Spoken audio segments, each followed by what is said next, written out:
No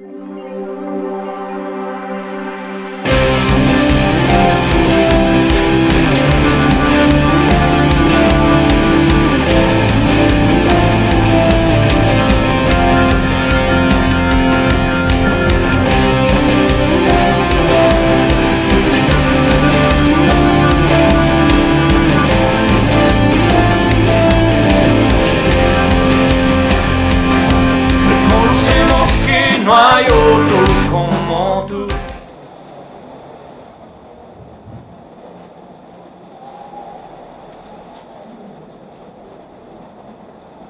Vamos a buscar Daniel capítulo 3, por favor. Daniel capítulo 3.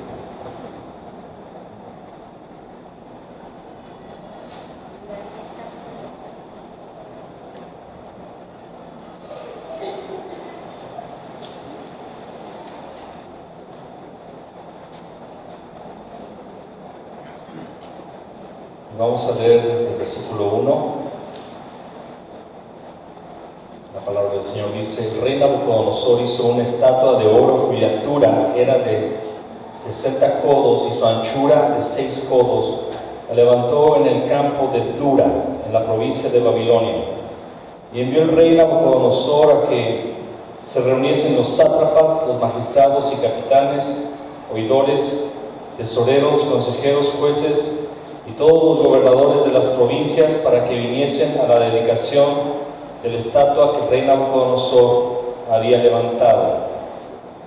Fueron pues reunidos los sátrapas, magistrados, capitanes, oidores, tesoreros, consejeros, jueces y todos los gobernadores de las provincias a la dedicación de la estatua que el rey Nabucodonosor había levantado.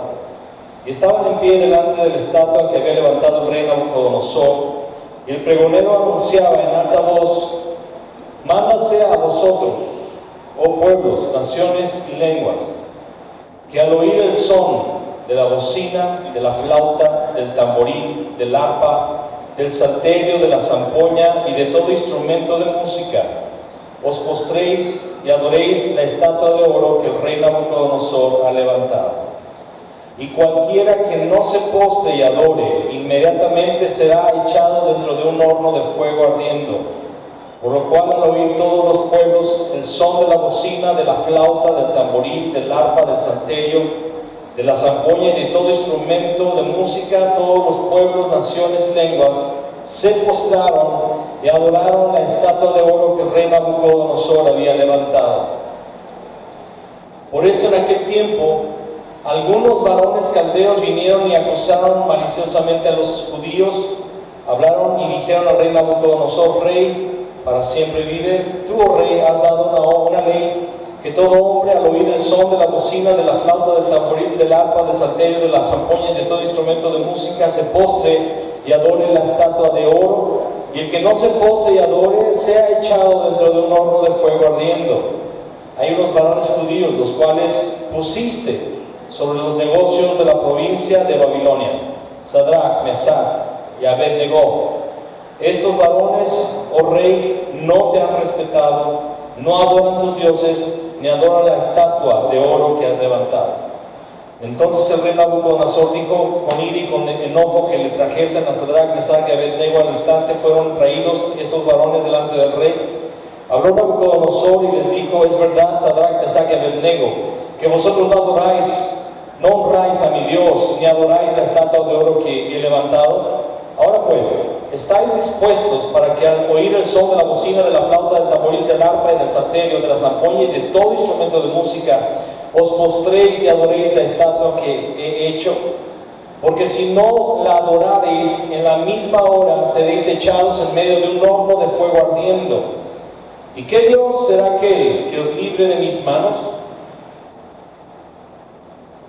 Sadrach, Mesach y Abed-Nego respondieron al rey Nabucodonosor diciendo: no es necesario que te respondamos sobre este asunto. He aquí, nuestro Dios, a quien servimos, puede librarnos del horno de fuego ardiendo, y de tu mano, oh rey, nos librará. Y si no, sepas, oh rey, que no serviremos a tus dioses, ni tampoco adoraremos la estatua que has levantado. Entonces Nabucodonosor se llenó de ira y se demudó el aspecto de su rostro contra Sadrach, Mesach y Abednego, y ordenó que el horno se calentase 7 veces más de lo acostumbrado, y mandó a hombres muy vigorosos que tenía en su ejército que atasen a Sadrach, Mesach y Abednego para echarlos en el horno de fuego ardiendo. Entonces estos varones fueron atados con sus mantos, sus casas, sus turbantes y sus vestidos, y fueron echados dentro del horno de fuego ardiendo. Y como la orden del rey era apremiante y lo habían calentado mucho, la llama del fuego mató a aquellos que habían alzado a Sadrach, Mesach y Abednego. Y estos 3 varones, Sadrach, Mesach y Abednego, cayeron atados dentro del horno de fuego ardiendo. Entonces el rey Nabucodonosor se espantó y se levantó apresuradamente y dijo a los de su consejo: ¿no echaron a 3 varones atados dentro del fuego? Ellos respondieron al rey: es verdad, oh rey. Y él dijo: he aquí, gloria a Dios, yo veo 4 varones sueltos que se pasean en medio del fuego sin sufrir ningún daño. Y el aspecto del cuarto es semejante a hijo de los dioses. Entonces Nabucodonosor se acercó a la puerta del horno de fuego ardiente y dijo: Sadrach, Mesach y Abednego, siervos del Dios Altísimo, salid y venid. Entonces Sadrach, Mesach y Abednego salieron del medio del fuego. Y se juntaron los sátrapas, los gobernadores, los capitanes y los consejeros del rey para mirar a estos varones, cómo el fuego no había tenido poder alguno sobre sus cuerpos, ni aún el cabello de sus cabezas se había quemado, sus ropas estaban intactas y ni siquiera olor de fuego tenían. Entonces Nabucodonosor dijo: bendito sea el Dios de ellos, de Sadrach, Mesach y Abednego, que envió sus ángeles y libró a sus siervos, que confiaron en él. ¿Cuántos confían en él? Y que no cumplieron el edicto del rey y entregaron sus cuerpos antes que servir y adorar a otro Dios que a su Dios.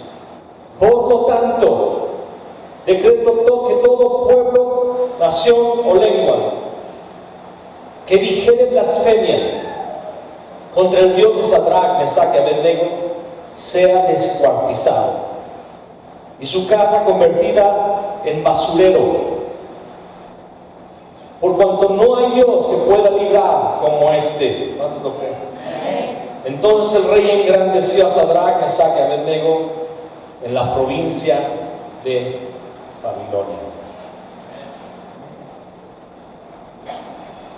Señor, permítenos en esta hora entender que no hay otro Dios como tú, que fuera de ti los dioses solamente son ídolos, solamente son espíritus engañadores que no pueden compararse contigo, porque tú eres el único Dios que puede librar, no solo del fuego, sino de cualquier situación.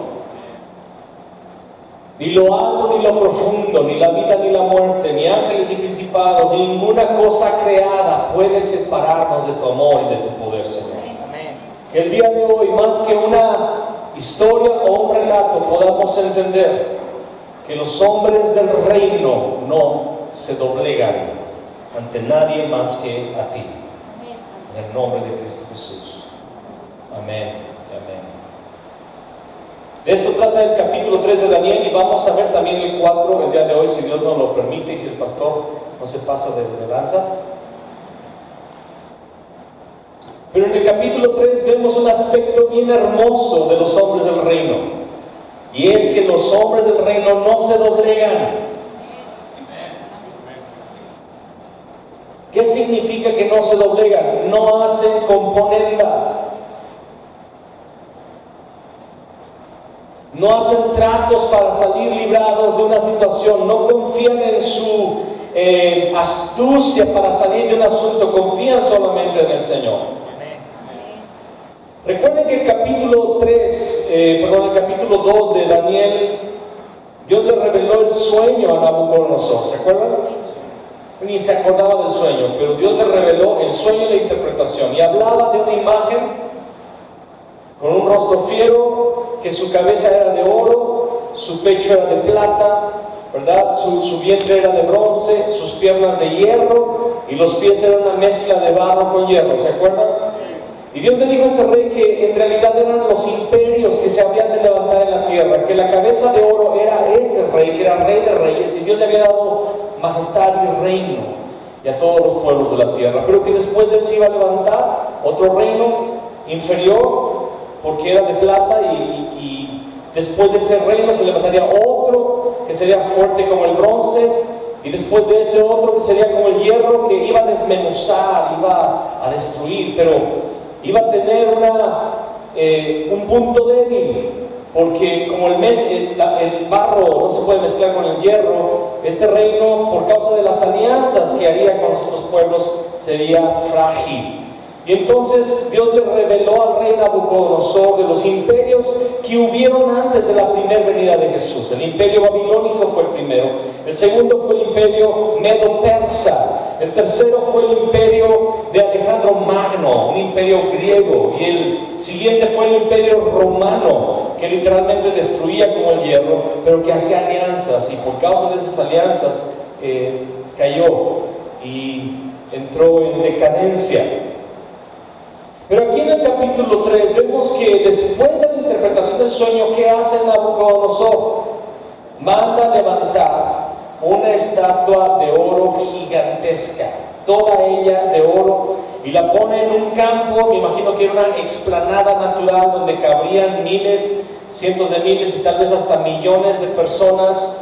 Y yo me imagino que él convocó a una reunión especial, no solamente con los líderes, vemos que llaman a los líderes, pero también con todos los que pudieran venir a la dedicación de la estatua. ¿Qué estamos viendo con esto? Con la estatua, Nabucodonosor está mandando un mensaje muy claro.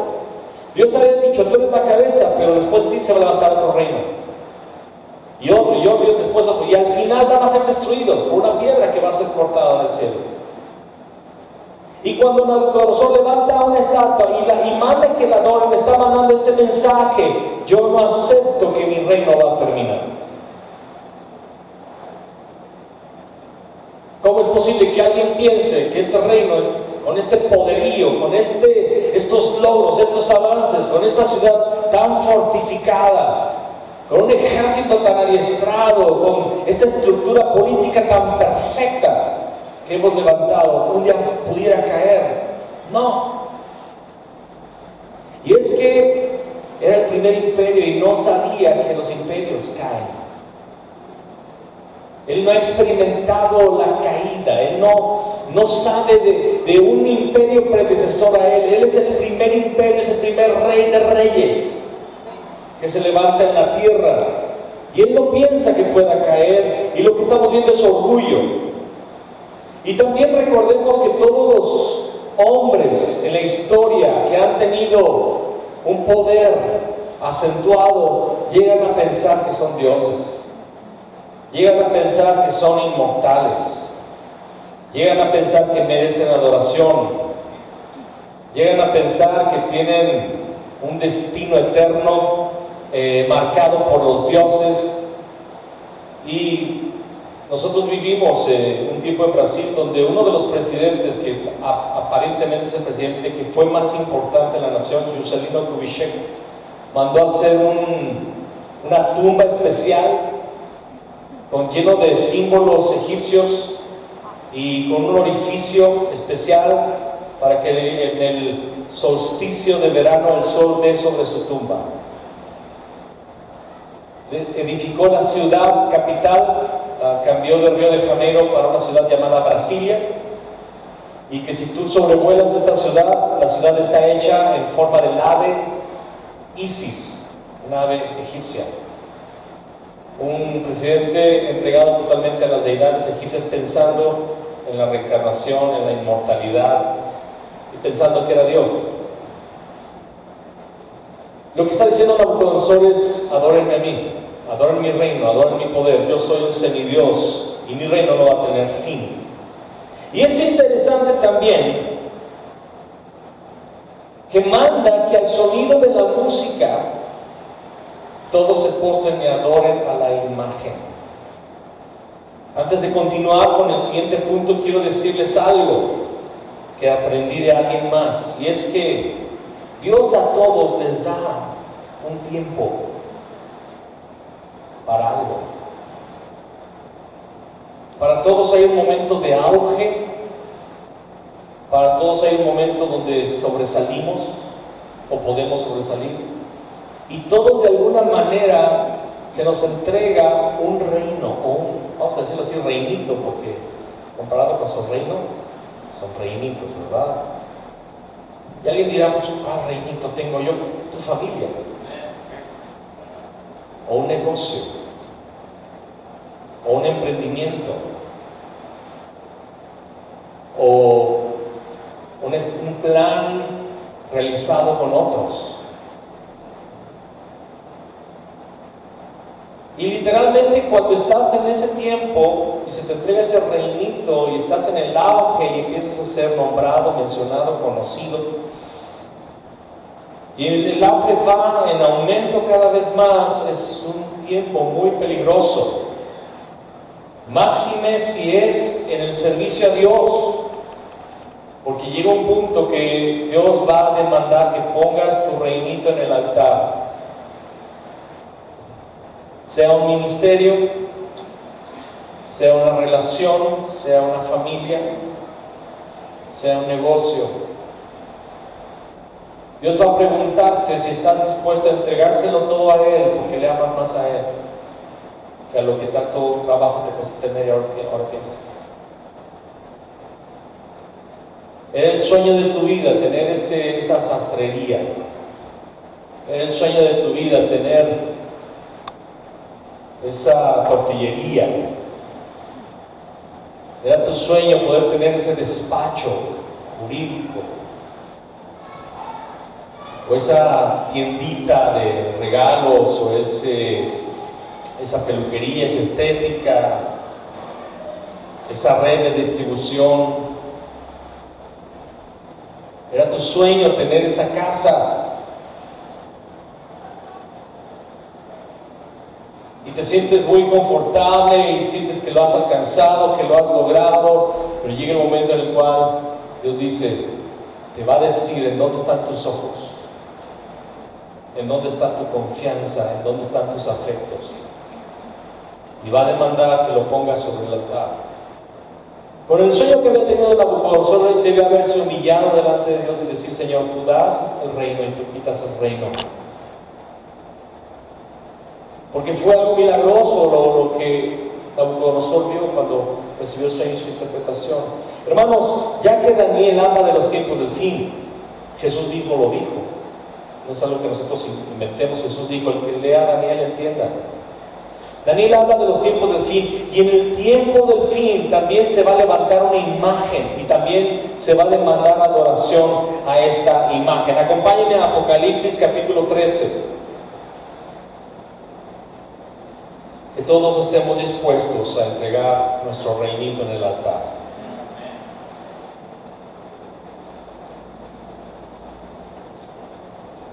Que todos podamos decir como Job, Dios da y Dios quita.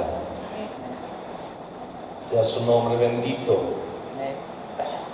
En el tiempo del fin, Apocalipsis 13:11 dice, después vi otra bestia, es la segunda. ¿Cuántos saben que estas bestias representan a Satanás y son extensiones del imperio satánico? ¿Sí? ¿Sí? Después vi otra bestia que subía de la tierra y tenía dos cuernos semejantes a los de un cordero, pero hablaba como dragón. Y ejerce toda la autoridad de la primera bestia en presencia de ella, y hace que la tierra y los moradores de ella adoren a la primera bestia, cuya herida mortal fue sanada. También hace grandes señales, de tal manera que aún hace descender fuego del cielo a la tierra delante de los hombres, y engaña a los moradores de la tierra con las señales que se le ha permitido hacer en presencia de la bestia, mandando a los moradores de la tierra que le hagan imagen a la bestia que tiene la herida de espada y vivió. Y se le permitió infundir aliento a la imagen de la bestia para que la imagen hablase e hiciese matar a todo aquel que no la adorase. Adoración es un tema trascendente. Fue la prueba que Jesús pasó en el desierto, la última. Adoración fue el asunto por el cual Satanás fue expulsado del cielo, porque él buscó la adoración. Fue lo que le pidió a Jesús, que postrado le adorase. Adoración fue la prueba a la cual fueron sometidos los 3 amigos de Daniel, que al sonido de la música se postraron a adorar. Algo sencillo, no tienes que hacer grandes cosas, solamente dobla tu rodilla. ¿Y no es fácil? ¿No es algo sencillo? Para salvar el pellejo. Ok, te adoramos, ya lo hice, vámonos, ¿qué sigue? ¿Ya puedo ir? Jesús pudo haberlo hecho y haberse librado de la cruz, pero no hubiera derrotado a Satanás. Los 3 amigos de Daniel, Ananías, Misael y Azarías, pudieron haberse postrado y haber librado su vida sin problema alguno. Hay un horno de fuego y el rey no estaba blefando, se dice, como en las cartas, blefando, blufeando. Blefando es cuando tú haces pensar que tienes una buena jugada y no la tienes, ¿no? Blofeando, es blofeando en español, blefando en portugués. No, alardear es otra cosa. Blofeando es cuando haces pensar al otro que tienes algo y no lo tienes. ¿Sale? Nadie ha jugado cartas, todos son cristianos. Ni siquiera el uno sí se puede jugar, ¿no?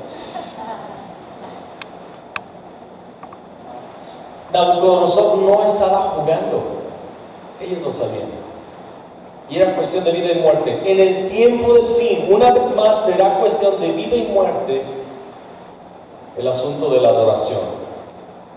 Dicho sea de paso, hermanos, tenemos un entendimiento en Puerta del Cielo. Un cristiano no escucha música del mundo, porque es el sonido de la flauta, el tambor, la zampoña a la estatua de oro. Tengo un pariente muy cercano, demasiado cercano, que decía, pero las músicas de los 70s, 80s son músicas románticas que no tienen nada de malo. Escúchame, fueron compuestas por personas que no tienen el pacto y están bajo un espíritu. Y Jesús dijo, las palabras que yo os he hablado son espíritu y son vida. Las palabras tienen poder espiritual. La vida y la muerte están en el poder de la lengua, y el que coma de su fruto gozará de ella. Si son palabras que vienen de un espíritu de muerte, aunque parezcan bonitas, ¿te imaginas cómo sería la música en la dedicación a la estatua? Los mejores músicos, la mejor orquesta de Babilonia. ¿Tú crees que tocaron feo? Yo me imagino que fue una música preciosa, lindísima. Como también la música del mundo lo es. El otro día mi hijo me estaba mostrando, me mostró así un pequeño episodio, unos pequeños segundos de la... Hay unos premios en Estados Unidos que son premios mundiales, se llaman Grammy, ¿verdad? Y el Grammy se le da a lo mejor de la música, pero la música del mundo. Ya también premian a los cristianos para que nosotros caigamos en sus trampas. Y hay algunos que han caído en esa trampa. Pero premiaron una de las mejores músicas, la más fregona del año pasado, la que más vende y la que está más en auge. El título de la música se llama Insanto, Unholy, cantada por un transexual. El escenario de rojo, los danzarines vestidos como brujos, vestidos de rojo, danzando alrededor de este hombre gay, transvestí, transexual, no sé qué tanto es, ya tienen tantos nombres que ya nos perdemos en lo que son, ¿no? Y danzando, haciendo actos sexuales con el baile, literales actos sexuales. Y en otro lugar, dos mujeres vestidas de demonios respondiendo a la canción, con una armonización egipcia. Y es lo mejor de la música. Hoy tú no puedes ir a ningún lugar sin escuchar reggaetón. Yo anoche no podía dormir porque mis vecinos cada final de semana ponen su música, hacen su fiesta y se ponen borrachos y no paran. Me bajé, tomé mi bata, iba a ir a hablar con ellos y cuando iba a la escalera pararon la música y dije, ándale, pues. No, sí fue así, en la escalera, él estaba ahí, en la escalera, apagaron la música y dije, la que se salga. 12 de la noche. Literalmente no puedes ir al supermercado, no puedes llenar de gasolina tu coche sin escuchar música. Y ahorita cosa de moda esa música chafa, con voz aguardientosa.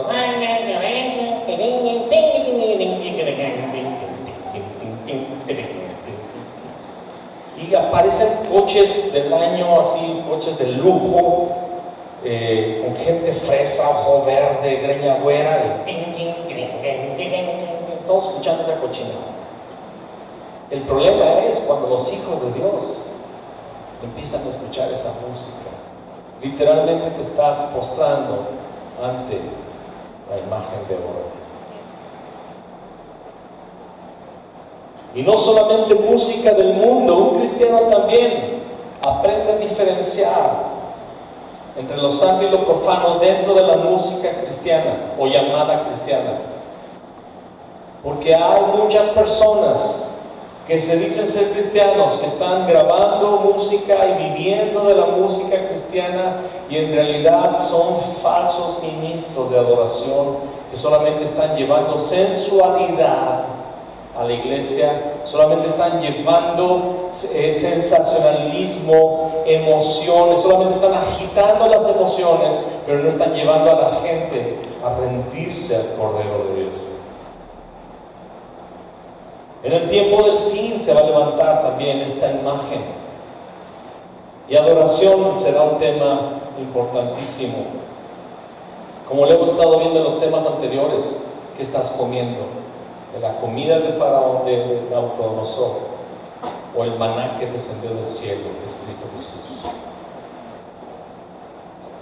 ¿Te has propuesto en tu corazón no contaminarse con la comida del rey? Esos tres varones decidieron no hacer componendas, no hacer tratos, no poner, hermanos, no poner en riesgo su pacto con Dios, no comerciar, no poner en riesgo su santidad. Ellos decidieron no inclinarse ante la imagen. Llega el chisme a Nabucodonosor, se enoja, los manda a traer y les da una última oportunidad. Lo pueden hacer en este momento, si no van a ser echados en el horno de fuego. ¿Y quién hay? Dice la palabra que les dice, ¿quién hay que nos pueda librar de mi mano? ¿Quién y qué Dios será aquel que os libre de mis manos? Y en el versículo 18, ellos le responden, ¿sabes qué le responden? Básicamente, ni tenemos que pensarlo.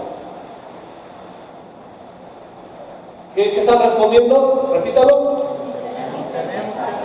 Tú me estás dando otra oportunidad, pero ni me la tienes que dar. No lo vamos a hacer. Y le dicen algo que me encanta, la fe temeraria. Escucha este término, fe temeraria. Hay niveles de fe, ¿no? Aumenta mi fe, dijo aquel padre del hijo que estaba golpeado por un demonio. Aumenta nuestra fe y la fe Dios nos la da y vamos creciendo en fe. Pero hay una fe temeraria, donde ellos se atreven a poner a Dios en el fuego. Le dicen a Nabucodonosor, nuestro Dios nos puede librar del fuego y de tu mano. Pero también puede ser que Él no quiera. Si no lo quiere hacer, de todos modos, no nos vamos a quedar. Prefiero morir por mi pacto con mi Dios que sucumbir por el miedo a morir. Ni lo tenemos que pensar, rey. Prendan el fuego,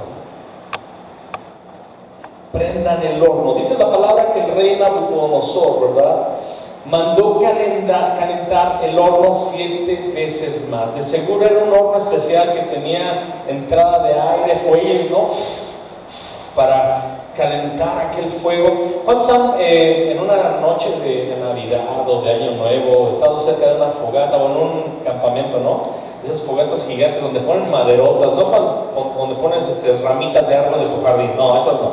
Cuando llevan maderones gigantes y hacen una hoguera gigantesca, literalmente todos tienen que quedarse a metros de esa hoguera porque quema, te quema. Y aunque estés a metros, acabas oliendo a la leña. De hecho, al otro día estás todo quemado así, todo cenizo así, todo rojo, ¿no? Te bañas y ni sientes la piel, ¿no? Y dice la palabra que lo mandó y estaba enojado. Nabucodonosor estaba fúrico. Recuerda, es un emperador, a él no le dicen que no. Él no está acostumbrado a un no por respuesta.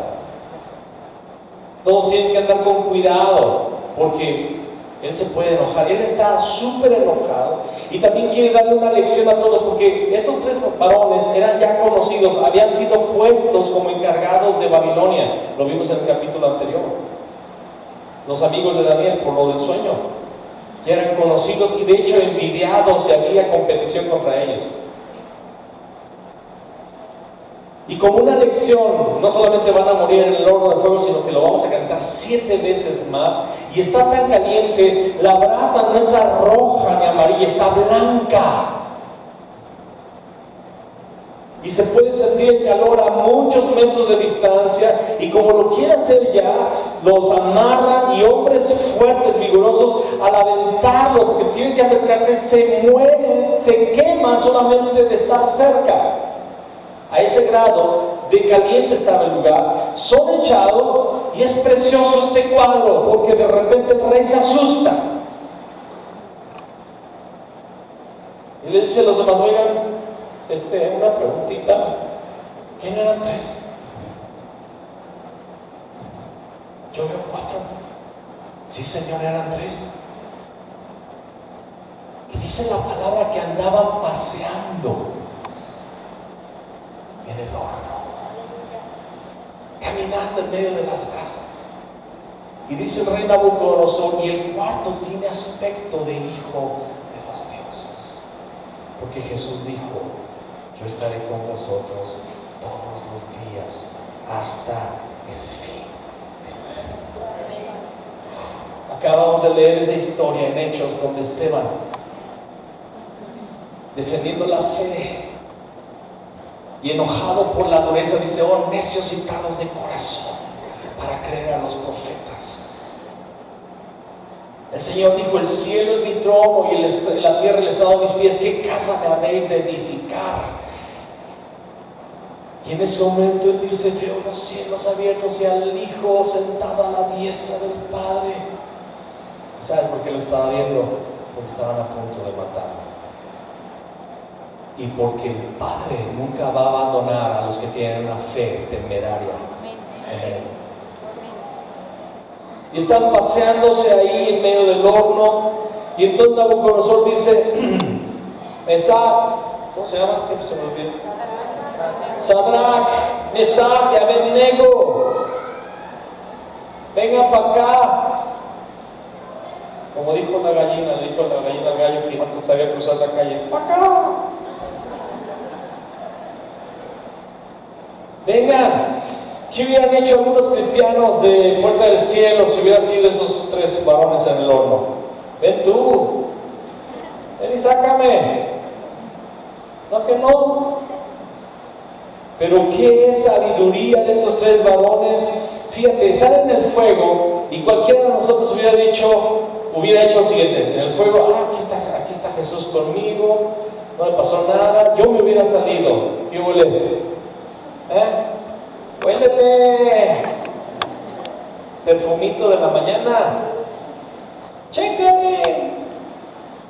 Hubiera salido muy presumido, prepotente, a decirle, a ver, ahorita vamos a hacer una reunión, te voy a enseñar las 12 lecciones, mi rey, porque no sabes nada. No, ellos se quedaron en el horno. ¿Sabes por qué? Esperando que el rey los llamara. Dándole oportunidad al mundo de entender que nuestro Dios gobierna. Y entonces Él les llama y ellos salen del horno. Y el rey ve el milagro. Y a través del milagro, ¿qué hace el rey? Levantar un edicto. Y todos tienen que entender que el Dios de ellos es el Dios de los dioses. Y nadie se atreva a blasfemar ese nombre porque voy a descuartizarlo y voy a hacer su caso. Este rey quería matar a alguien, de todos modos, ¿verdad? Alguien quería matar. Pero ¿sabes qué es lo que vemos en este versículo, en este capítulo, del versículo 20 al 26, cuando ellos están en el horno y se ve el cuarto varón? Lo que estamos viendo es que por el sufrimiento, estos tres varones dan a luz al Hijo de Dios, el Cristo. Cristo en vosotros, la esperanza de gloria. ¿Y cuántos hemos orado? Señor Jesús, yo quiero manifestarte. Señor, crea en mí, forma en mí a Cristo, Padre. Señor, Padre, forma en mí a Jesús, que el mundo pueda ver a Jesús. ¿Sabes qué? ¿Lo quieres? Está correcto. Síguelo pidiendo, que siga siendo el deseo de tu corazón, pero hay un costo. Y es estar dispuestos a sufrir por Cristo.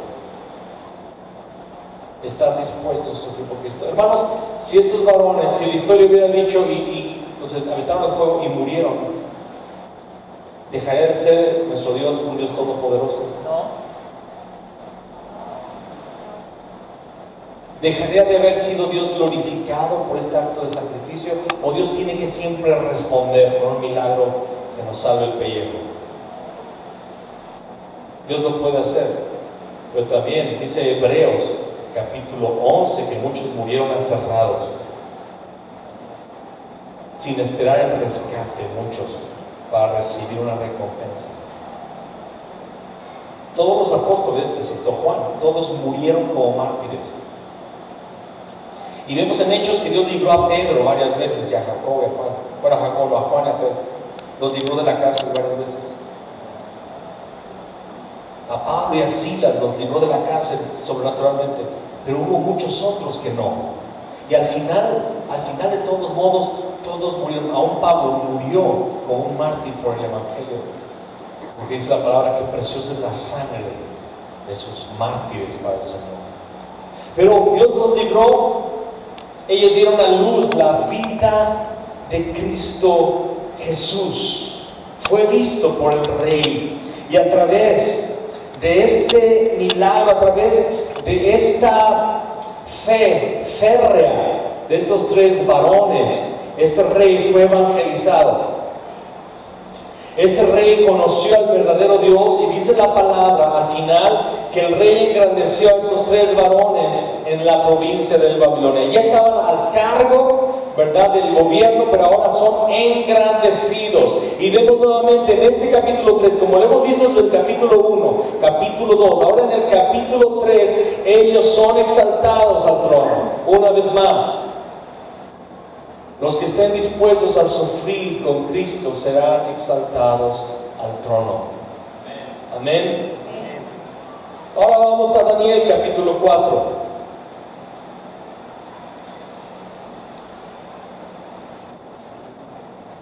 Y es curioso este capítulo 4 porque también hay una narración, pero ahora, escúchame, ¿cuántos saben que Nabucodonosor escribió parte de la Biblia? Aquí está. Esta parte, este capítulo 4, fue escrito por Nabucodonosor, o dictado, ¿verdad? Pero él habló. Vamos a escuchar a este rey de reyes, Nabucodonosor. Dice: Nabucodonosor, rey, a todos los pueblos, naciones y lenguas que moran en toda la tierra, paz os sea multiplicada. Conviene que yo declare las señales y milagros que el Dios Altísimo ha hecho conmigo. Cuán grandes son sus señales y cuán potentes sus maravillas. Su reino sempiterno, y su señorío de generación en generación. Yo, Nabucodonosor, estaba tranquilo en mi casa y floreciente en mi palacio. Vi un sueño que me espantó, y tendido en cama, las imaginaciones y visiones de mi cabeza me turbaron. Por esto mandé que vinieran delante de mí todos los sabios de Babilonia para que me mostrasen la interpretación del sueño. Y vinieron magos, astrólogos, caldeos y adivinos, y les dije el sueño, pero no me pudieron mostrar su interpretación. Otro sueño. Hasta que entró delante de mí Daniel, cuyo nombre es Beltsasar, como el nombre de mi Dios, y en quien mora el espíritu de los dioses santos. Conté delante de él el sueño diciendo: Beltsasar, jefe de los magos, ya que he entendido que hay en ti espíritu de los dioses santos y que ningún misterio se te esconde, declárame las visiones de mi sueño que he visto y su interpretación. Estas fueron las visiones de mi cabeza mientras estaba en mi cama. Me parecía ver en medio de la tierra un árbol cuya altura era grande. Crecía este árbol y se hacía fuerte, y su copa llegaba hasta el cielo, y se le alcanzaba a ver desde los confines de la tierra.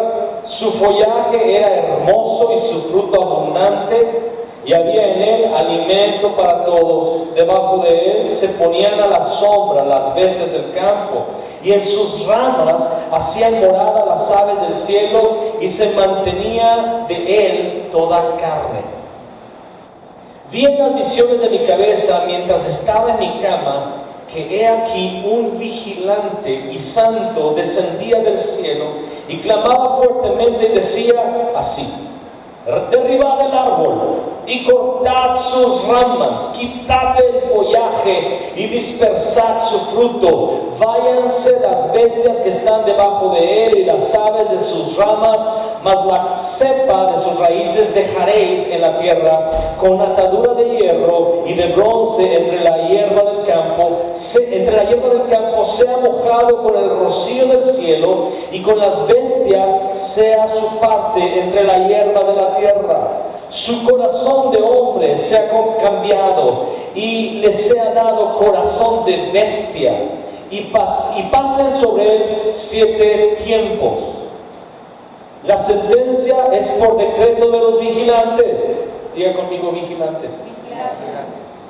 Y por dicho de los santos, la resolución.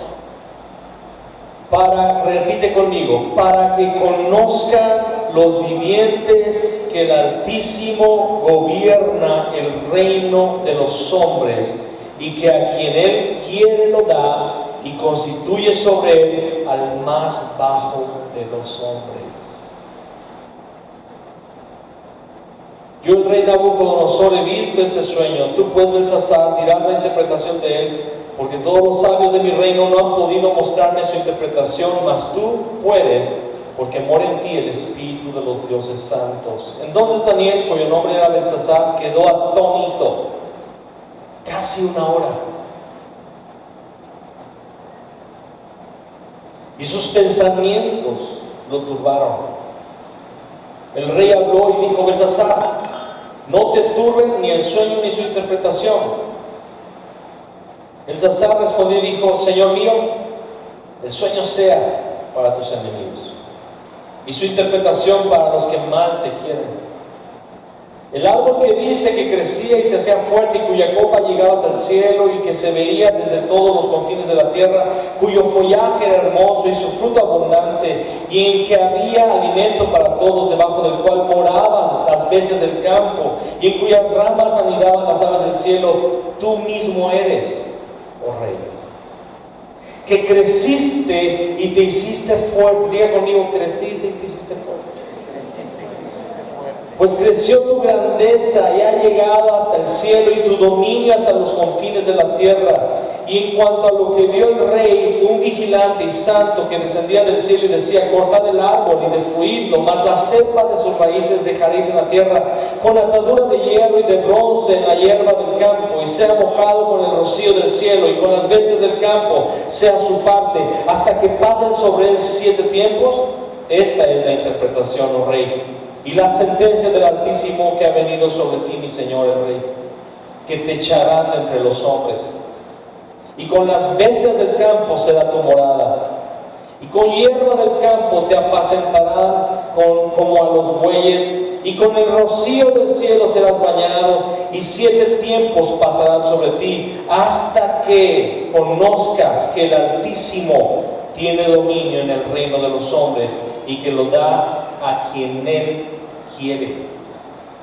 Y en cuanto a la orden de dejar en la tierra la cepa de las raíces del mismo árbol, significa que tu reino te quedará firme luego que reconozcas que el cielo gobierna. Diga conmigo: el cielo gobierna. Por tanto, rey, acepta mi consejo, tus pecados redime con justicia, y tus iniquidades haciendo misericordias para con los oprimidos, pues tal vez será eso una prolongación de tu tranquilidad. Todo esto vino sobre el rey Nabucodonosor. ¿No sigas leyendo? Quédate ahí. ¿Qué debió haber hecho el rey? Debió humillarse.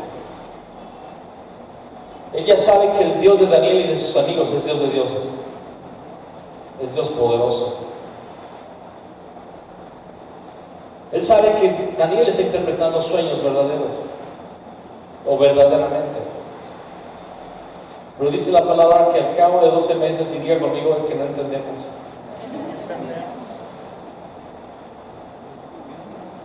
¿Cuántas veces se le aconseja al cristiano cambiar en alguna área y no cambiamos? Seguimos haciendo lo mismo.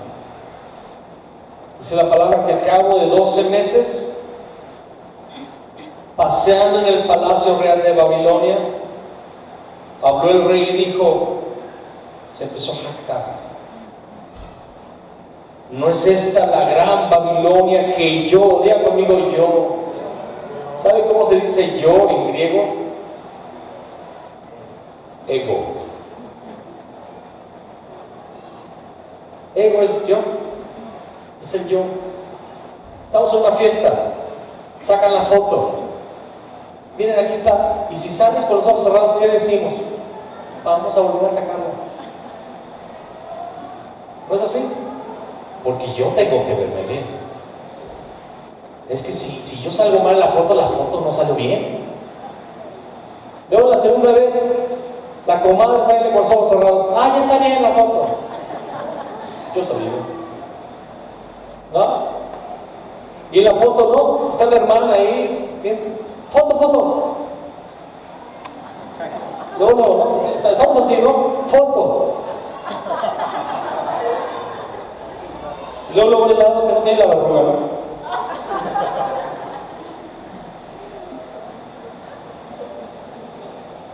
¿No es esta la gran Babilonia que yo edifiqué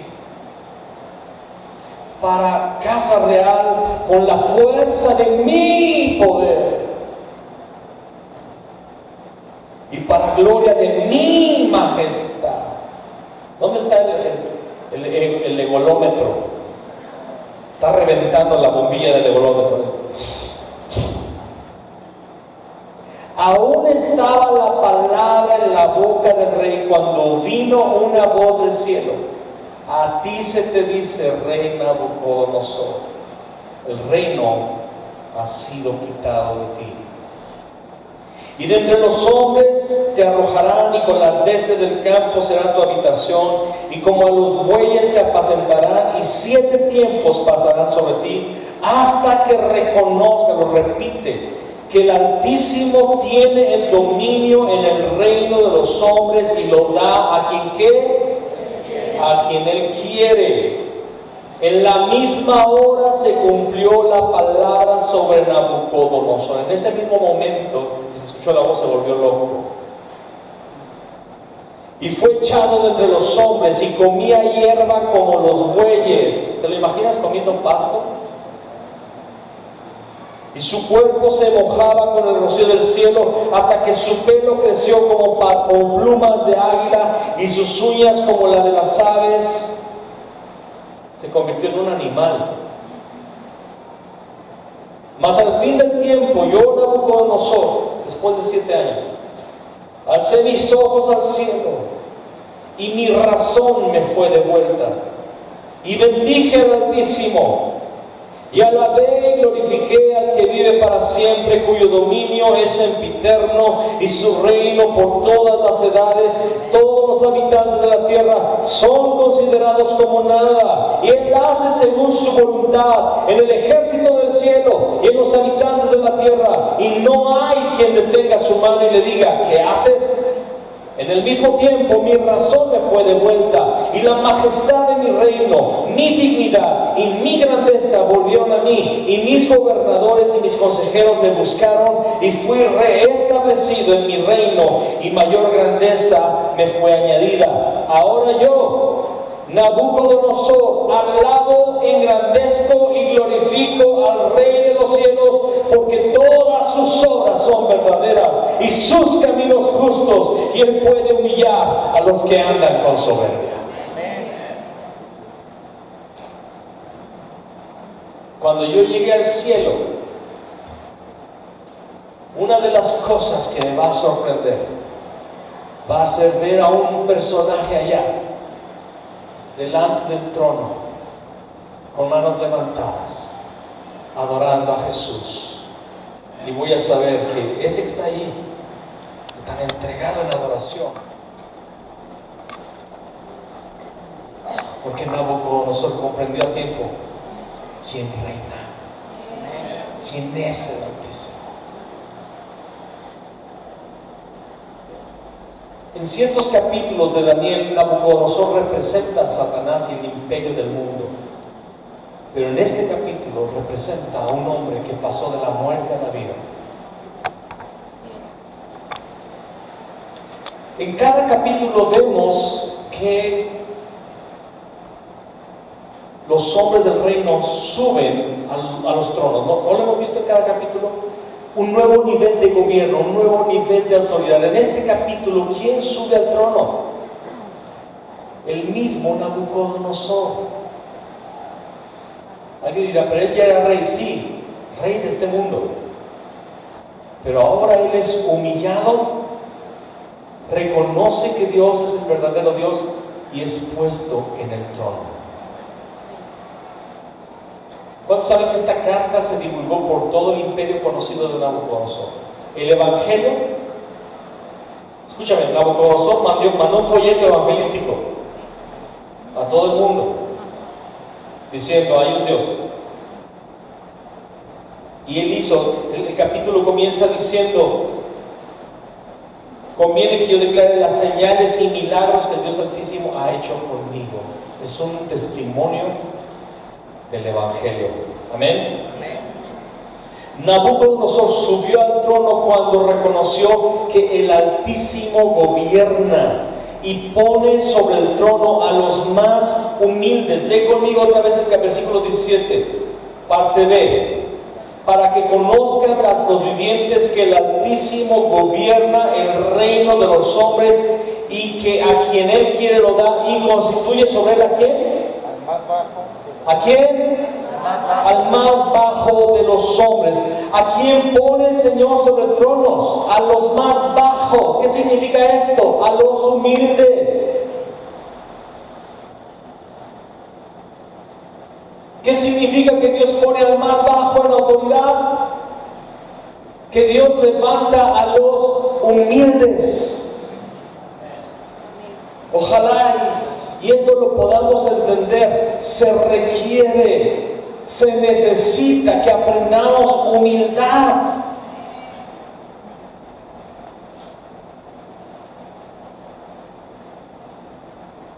Nabucodonosor dice que estaba bien en su palacio, feliz, floreciendo en su reino, a gusto, cuando Dios le da un aviso: hey, tú piensas que todo lo has conseguido por tu propio brazo y esfuerzo.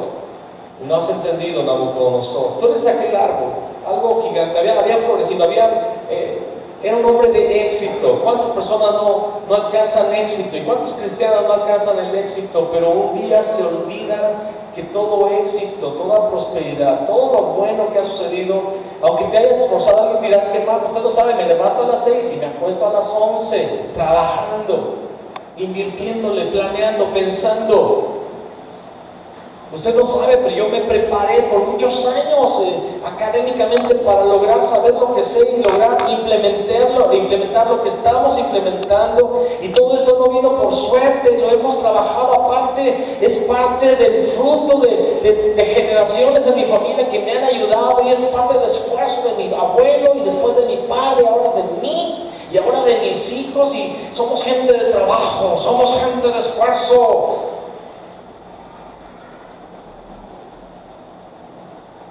Y Dios te dice: hey, todo esto viene porque el Altísimo gobierna y da el reino a quien Él quiere.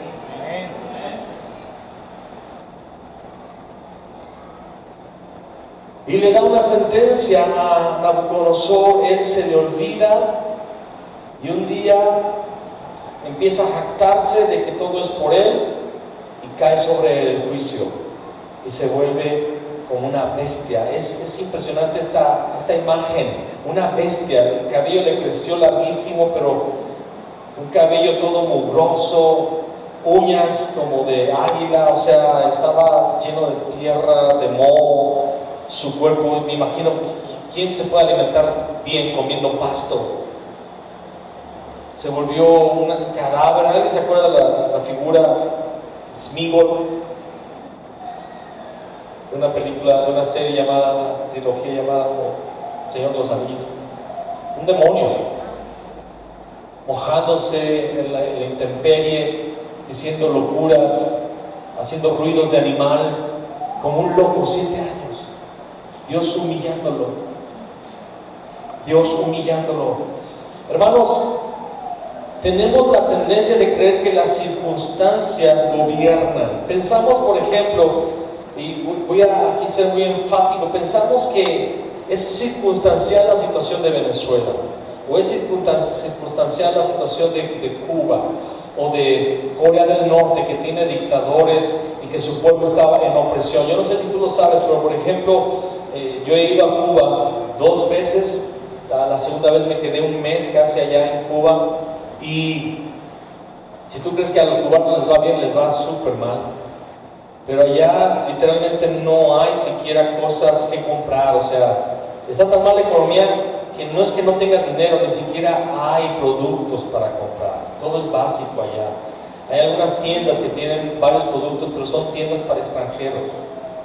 Todavía el día de hoy. Recuerdo la primera vez que yo fui, ya lo he platicado para los que no lo escuchaban, entré a una tienda para turistas y había todo lo que hay aquí, solo que poquito. Y los cubanos entran para agarrar las cosas y ver las cajas y devolverlas a su lugar. Cuando yo entré al país, empezaron a revisar todas mis cosas y yo llevaba muchos regalos, calcomanías de multicolores, globos, dulces, plumas, colores, y la señorita policía estaba viendo, estaba pero babeando por todas las cosas que yo tenía. Y le dije: ¿le gusta alguna cosa? Dice: que tengo un niño pequeño. Dije: agarre una paquete de calcomanías. ¿De veras? Sí. ¿Me lo está dando usted? Se lo regalo, porque los pueden meter a la cárcel si están pidiendo cosas. Si tú vas a Cuba y vas como turista y agarras los vehículos para ir a las playas, tienen los mejores hoteles del mundo. Yo ya comí en esos restaurantes. Los quesos vienen de Europa, vinos importados, hoteles de lujo. Empresas canadienses, empresas alemanas construyen ahí playas hermosísimas, pero métete 2 kilómetros dentro, fuera de esos hoteles, y vas a ver la miseria en la que viven. No tienen que comer. Acabo de ir a Venezuela. Venezuela fue la joya de América Latina. Un país que tenía abundancia. Un Producto Interno Bruto el mayor en América Latina por muchos años por causa del petróleo que tenían. Que tienen, pero que ahorita ya no se vende por nada. Y el día de hoy, fui allá, ya habíamos ido en el 2017, estaba muy mal el país. El día de hoy está cayéndose a los pedazos. Tuvimos que entrar al metro por alguna razón y las escaleras eléctricas ninguna funciona. Y ¿has visto esas películas donde llegas al futuro y todo fue destruido? Así está. La inflación, un absurdo. Y podría contarles muchas cosas de cómo padece la gente allá. Estuvimos ahí comiendo con ellos y solamente pude tomar agua, no hay que tomar.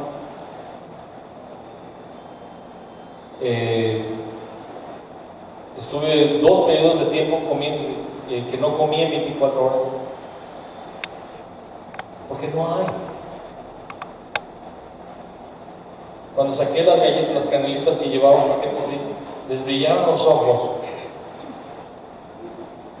Y yo había puesto las canelitas para que al final todos comieran. Nadie abrió el paquete, estaban así todos comiendo. A ver a qué horas abren las canelitas, ¿no? Y se me lo dije, hermanos, es para ustedes, abrir las canelitas. No, hombre, lo disfrutaba. Pero no se lo comían rápido, era.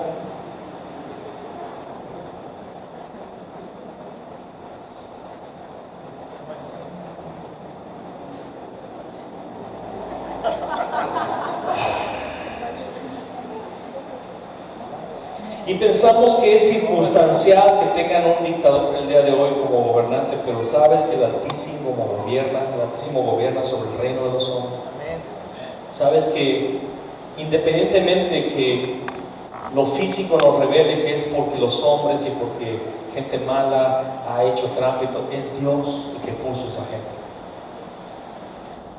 Muchos no entendemos que Cuba está viviendo lo que vive porque Dios puso a Fidel allí. Dios permitió que la revolución cubana venciera porque la nación cubana necesitaba este duro trato de Dios. Cuba era el prostíbulo de Estados Unidos, de los ricos. Todavía el día de hoy no se les quita la costumbre. La última vez que estuve yo ahí, íbamos en un camión todos los hermanos, y en cuanto bajamos, fuimos a una plaza de La Habana en la noche a cenar, y cuando bajamos del camión, 2 señoritas muy bonitas se nos acercaron, y en realidad para prostituirse. Todos quedamos así sorprendidos porque van a ofrecerse, y se ofrecen por nada. Y Dios dijo, ¿quieres seguir viviendo en el desenfreno? Te voy a poner un dictador para tratarte. Y literalmente hoy el Evangelio está creciendo a pasos agigantados porque la gente tiene hambre de Dios. Lo mismo en Venezuela, el Evangelio está creciendo a pasos agigantados porque la gente entiende que su respuesta es Dios. Y en México hay un temor por causa del gobierno que ahora tenemos, pero quiero decirte que no es circunstancial. Dios está permitiendo que estén sucediendo estas cosas porque Dios quiere humillar a la nación. La palabra dice que debemos de orar por nuestros gobernantes, pero también debemos orar para que Dios nos dé un espíritu quebrantado. Porque nos creemos los mexicanos. Sí, hay orgullo. El orgullo azteca. Hasta lo decimos, tenemos el orgullo azteca. Si supieras lo que era todo eso en el pasado. Si supieras de qué estamos hablando. Si supieras cuáles son las bases. Cuando tú lees la historia verdadera de México es para llorar. Siempre siempre destrucción, siempre adoración a dioses falsos, siempre entregados a la corrupción, entregados a la violencia, a la traición. Es un país de traiciones. Hermanos, nuestro país es un país de traición. Todos alaban, todos exaltan, todos apoyan al caudillo, y cuando ya el caudillo logró el puesto, todos lo traicionan. El más claro ejemplo está en Zapata, ¿verdad?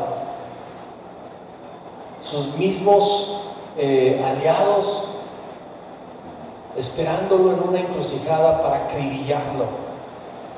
La historia dice que quedó deformado. No había aspecto ya en él de tantas balas que le metieron a ese pobre hombre. No era un santo, pero traición, y en el cuerpo de Cristo también lo vemos. Es algo tan triste de nuestra nación.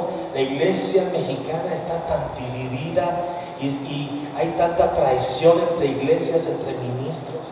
Es difícil, hermanos, es muy difícil que haya amistad verdadera entre los propios pastores. Por eso los amigos pastores que yo tengo no los suelto. Bueno, hay uno que no lo puedo ni asegurar, ¿verdad? Pero no lo suelto. Lo agarro del cinto y no lo suelto.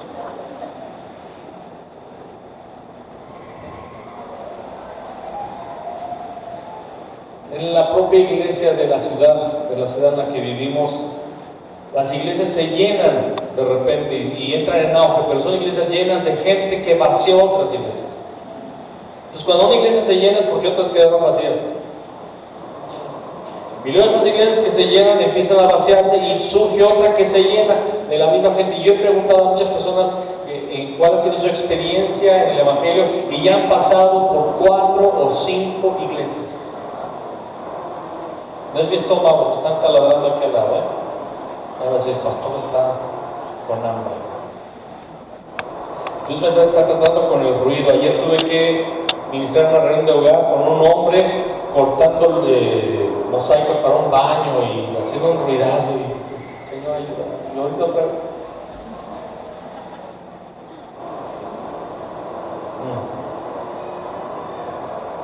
Vamos a ver el Salmo 75.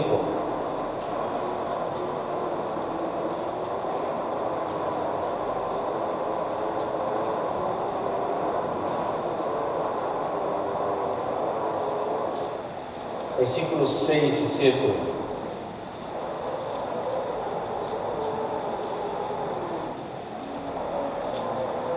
Cuando lo tengas ya, amén. Dice: porque ni de oriente, ni de occidente, ni del desierto viene el enaltecimiento, mas Dios es el juez, a este humilla y a aquel enaltece. Hermanos, Dios puede, Dios decide. Lo que Él quiere lo decide, lo que Él decide se hace, lo que Él quiere lo hace. No hay nada que, hermanos, no hay ninguna situación en el mundo que no sea porque Dios así lo decidió, porque así lo quiso. Tenemos los presidentes que Dios quiso poner, y hay un propósito por los cuales ellos están allí. Él humilla o Él enaltece. Hermanos, tenemos la idea de que Satanás es el que gobierna, y de hecho estamos ministrando a algunas personas nuevas en Cristo que tienen miedo de Satanás. Hermanos, Satanás no gobierna. Obviamente gobierna sobre los que son impíos, sobre los que no tienen a Jesús, pero sobre los hijos de Dios Él no gobierna. Y un sector de la iglesia está peleando contra Satanás y con miedo de Satanás, y es que Satanás, es que el diablo. Hermanos, si Satanás hace algo que nos afecte es porque Dios lo permitió, porque Satanás le tiene que pedir permiso a Dios. Lo acabamos de ver en el libro de Job, lo vemos con Acab, el profeta, era Micaías, bueno, se me olvidó el nombre, no era Micaías, era otro profeta, que le dice: Dios es el que dijo y permitió que te pasara esto. Dios es el que decide. Dios es el que humilla, Dios es el que enaltece. Está siendo enaltecido, es Dios el que lo está permitiendo. Está siendo humillado, es Dios el que lo está permitiendo. Aprende, entiende.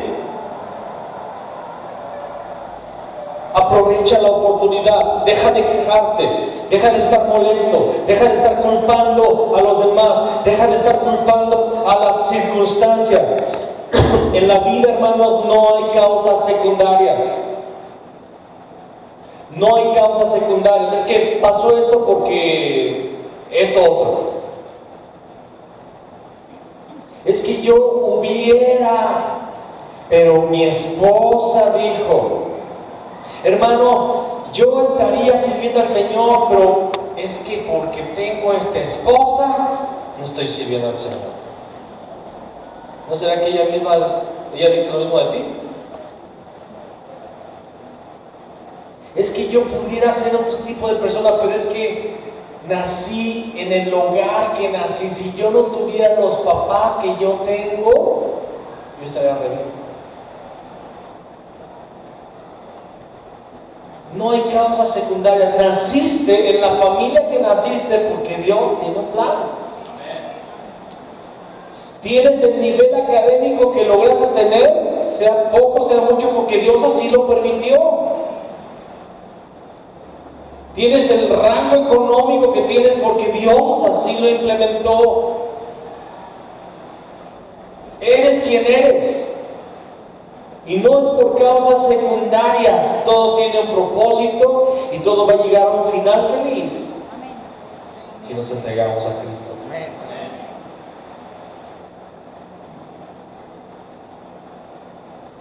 Por mucho tiempo yo quise ser rico cuando era muchacho. Y después ahora pienso, ¿y qué harán ustedes en mí? Hay que juntarlo. Como si ser rico o haber nacido en cuna de oro fue el propósito de la vida. No he visto a ningún rico que se murió, que en el momento de su funeral hagan el hoyo para su tumba y una bocanada tototota de la tierra para enterrar su casa, sus coches, sus camionetas, sus bienes bancarios, ¿verdad? Su casa en la playa, su jet privado, su lancha, sus motoesquí, todo, entiéndelo todo porque ya se murió y se va a ir todo con él. Job dice, desnudos salimos y desnudos volvemos. Y entonces las situaciones, las circunstancias en las que vives son esas circunstancias, pero no son secundarias, tienen un propósito. Diga conmigo, tienen un propósito. Porque el Altísimo gobierna en el reino de los hombres. ¿Qué es lo que vemos en Daniel 4? Los hombres del reino saben quién gobierna. Ese es el título del capítulo 4, el asunto medular del capítulo 4. Los hombres del reino saben quién gobierna. Se me ponchó la llanta, Dios gobierna. Se me cayó este negocio, el Señor gobierna. Se me murió mi papá, Dios gobierna. Se me murió un hijo, adolescente, tierno. No había hecho nada malo y se murió de una enfermedad repentina. El gobierno. Yo le eché ganas a mi matrimonio, pero fracasó y mi esposo, mi marido me dejó. Dios gobierna. Dios gobierna.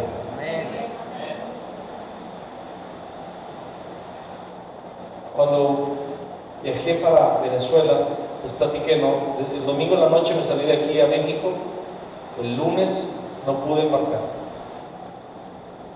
Tuve que buscar hacer una prueba de COVID, las pruebas tardaban 26 a 28 horas, entonces no podía embarcar ni siquiera el siguiente día. Yo estaba frustrado, buscando hacer todo el movimiento y le llamé a un pastor que me ayudara a moverme en la ciudad. Vino con su coche y amablemente me estuvo llevando a diferentes laboratorios para buscar hacer la prueba COVID y no pude embarcar sino hasta el miércoles en la madrugada para llegar a Venezuela a mediodía, viajar todo el resto del día y llegar el miércoles a las 11:30, casi 2 de la noche para dormir y solamente quedarme el jueves y el viernes hasta mediodía para regresarme y llegar aquí el lunes. Todo un viaje. Tuve que pagar multas, bueno, no tuve que, usted pagó la multa.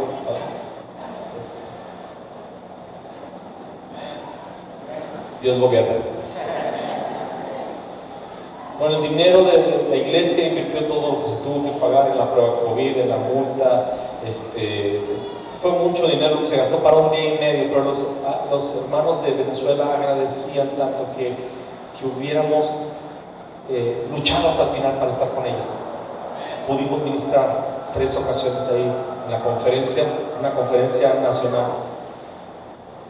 Pero yo estaba ahí sin entender por qué no estaba saliendo todo. Yo había preparado ese viaje con mucho anticipo, me había cuidado de todo, había investigado todos los documentos que tenía que llevar y todo para no dar ese tipo de problemas, pero dio esos problemas. O sea, por más que me esforcé de que no pasara eso, pasó. Yo le decía, Señor, ¿por qué? Y luego cuando estaba queriendo rehacer mi vuelo por teléfono, porque ya no se podía en el mostrador, no se escuchaba la llamada, era un ruidazo, me cambiaron los vuelos de regreso de tal manera que echaron a perder todavía la estancia allá. Y decía, Señor, ¿por qué? Y estando en Venezuela, Dios me dijo, todo tiene un plan, todo tiene un propósito. Y me dijo, Fabián, si tú hubieras logrado viajar luego, el lunes a mediodía, hubieras tenido la oportunidad de platicar 2 días con este pastor. Y no, Señor. En estos 2 días, Fabián, este pastor abrió su corazón y te mostró la necesidad que hay en él. Quiero que le llames por WhatsApp desde Venezuela y le propongas ministrar en su iglesia el domingo. Porque yo ya me quería regresar, yo ya quería desayunar en mi casa y que mi esposa me haga mi café. Y le mando un mensaje al pastor, oye, ¿sabes qué? Creo que no fue una coincidencia todo lo que pasó. Dios quería que me encontrara contigo y que platicáramos. Y creo que debo de ministrar en tu iglesia. Me ofrezco a ministrar, no te estoy pidiendo ofrenda, no te estoy pidiendo nada, solamente si tú quieres que yo ministre. Claro que sí. Regresando el sábado, platico con ellos todo el sábado, y en la noche se sentaron ellos 2 conmigo en la sala, él y su esposa, y me dijeron, Fabián, entendemos que Dios quiere que te pidamos la cobertura espiritual. Y desde ese día estamos ministrándoles a ellos.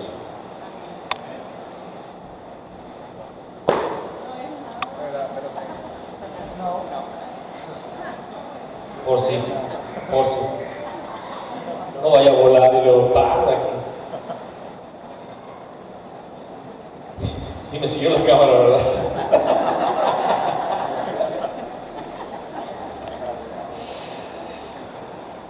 Escuche lo que voy a decir a continuación y diga amén, aunque no sé de qué va a decir. Tenga fe. Ahí le va esta. Los hombres del reino deben ser humillados. Amén. Dios está escuchando.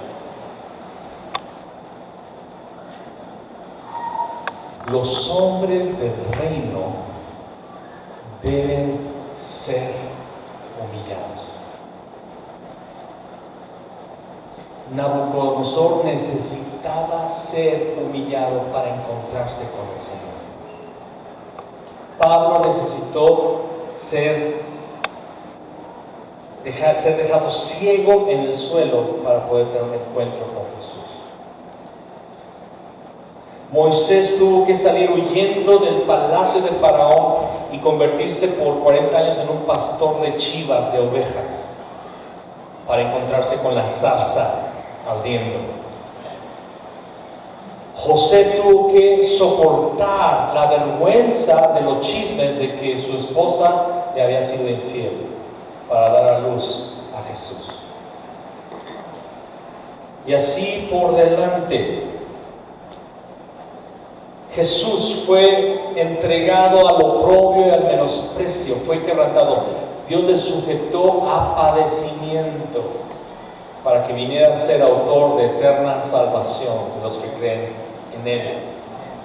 Los hombres del reino deben ser humillados. Hermanos, ¿cuál es la fuente de la humildad?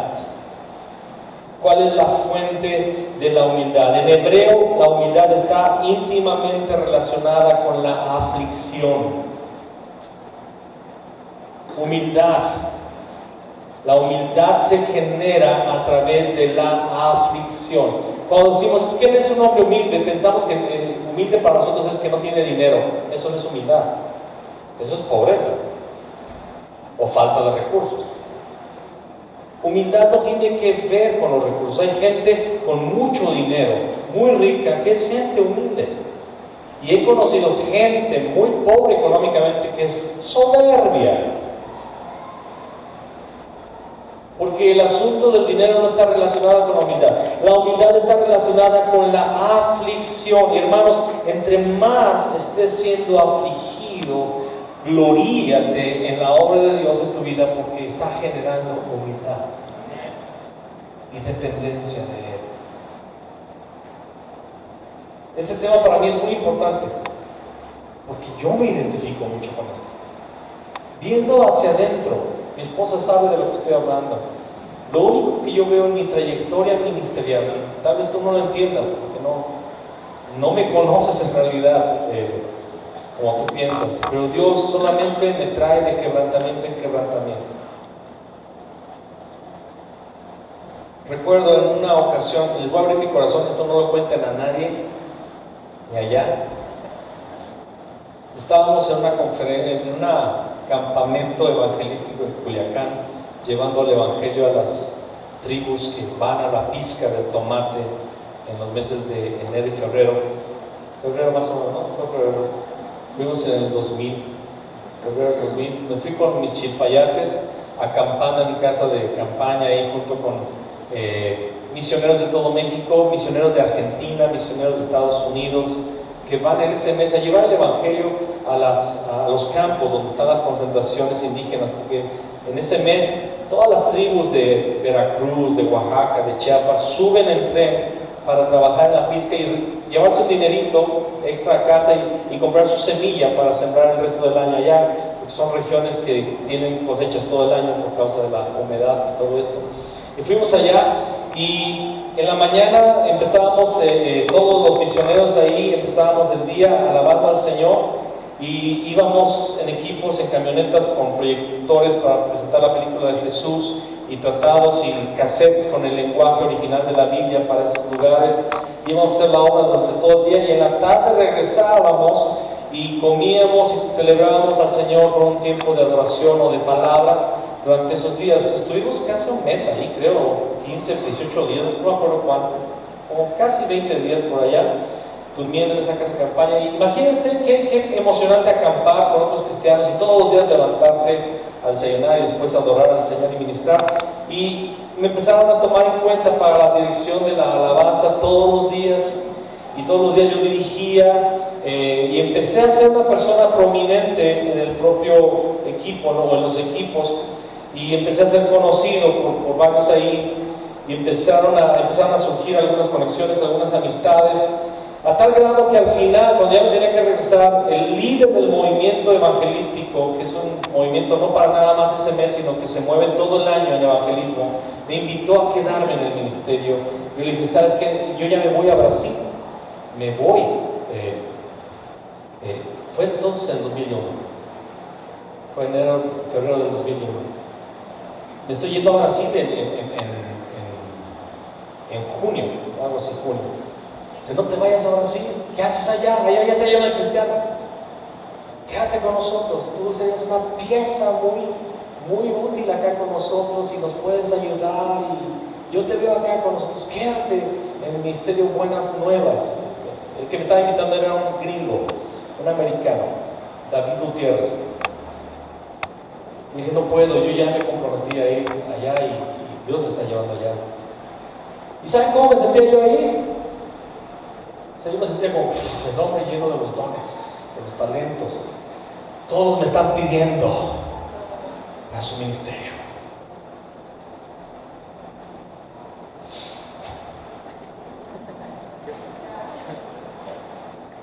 Y en eso, en uno de esos días, estaba una americana ahí, que había estado con nosotros varios días, y un hombre de Dios, un señor, me dice, please, can you follow me to my car? I need to speak with you, something. No sabía hablar nada en español. Me invitó a platicar con él en su trailer, ¿verdad? Su casa rodante. Y me metí con él y empezó a hablar conmigo. Yo entendía bastante de lo que me decía, pero me atoré en una palabra que él dijo. Él dijo proud. Proud. What is proud? What? I can understand you. I ignore the word proud. What means this word? ¿Qué significa esta palabra proud? Y ahí entendí lo que me quería decir. Y él me estaba diciendo lo siguiente: Dios me dice, me estaba dando una palabra, que Dios te ha llenado de dones y de talentos, herramientas para la edificación de su iglesia, pero por causa de los dones y del talento, tú vas a tener muchos conflictos con el orgullo. Pero Dios te está dando esta palabra para que entiendas que tú no tienes que caer en la tristeza y en la frustración de pensar que soy un orgulloso, sino que Dios te avisa que vas a tener batallas contra el orgullo por causa del don. Cuida tu corazón.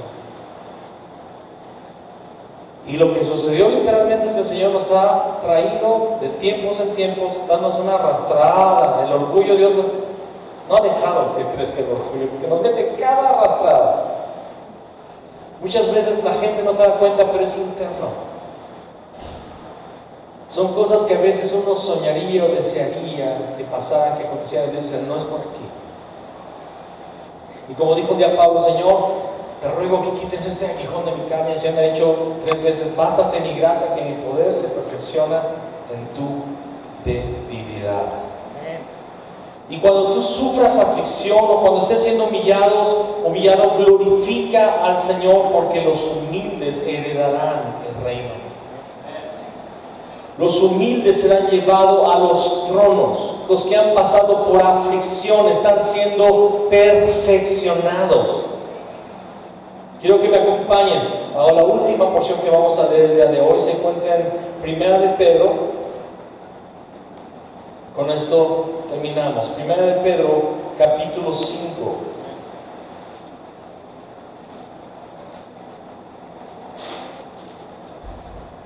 Escucha esta palabra y guárdala en tu corazón. Ponte de pie. Vamos a leerlo de pie.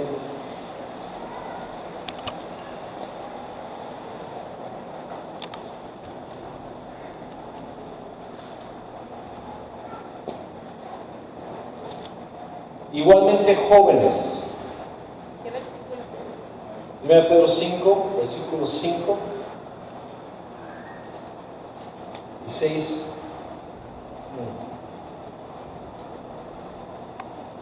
¿Sí lo tienen ya? Okay. Igualmente jóvenes. Están sujetos a los ancianos. Y todos sumisos unos a otros, revestidos de humildad, porque Dios resiste a los soberbios y da gracia a los humildes. Humillaos pues bajo la poderosa mano de Dios, para que Él los exalte cuando fuere el tiempo. ¿Cuántos dicen amén? Amén. Humillaos pues bajo la poderosa mano de Dios, para que los exalte cuando fuera el tiempo. En su tiempo Nabucodonosor fue exaltado. Pero ¿saben cuándo fue exaltado? Cuando reconoció que el Altísimo reina. Y tal vez tú has estado pasando por situaciones que no entiendes, que no comprendes. Bájale poquito, está muy fuerte. Situaciones que tú dices, ¿por qué me pasa esto a mí? ¿Sabes qué? Dios está tratando, Dios está humillando, Dios está quebrantando. Dios está haciéndote participar de aflicciones que van a generar en ti la humildad de Cristo. ¿Cuántos saben que Cristo es el más humilde? Cierra tus ojos.